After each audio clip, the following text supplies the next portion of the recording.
I may have an idea here. I'm just thinking out loud now. That seems to me that it's up to us to convince this gentleman that we're right and he's wrong. Maybe if we each took a minute or two, try it on for size. Okay, let's start it off. Oh, well, I just think he's guilty. I mean, I thought it was obvious. No one proved otherwise. Nobody has to prove otherwise. The burden of proof is on the prosecution. The defendant doesn't have to open his mouth. That's in the Constitution, the Fifth Amendment. You've heard of it. Well, sure, I've heard of it. I know what it is. Well, what I meant was, anyway, I just think he's guilty. Okay, let's get to the facts. Number one, let's take the old man who lived on the second floor right underneath the room where the murder took place. At 10 minutes after 12, on the night of the killing, he said he heard loud noises in the upstairs apartment.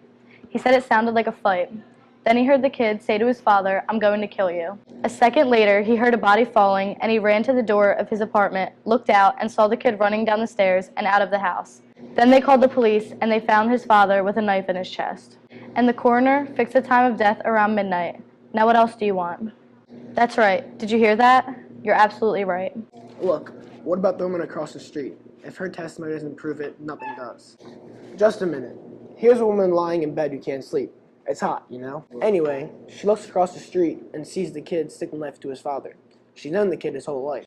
His window is right across from hers, across the L tracks, and she swore she saw him do it.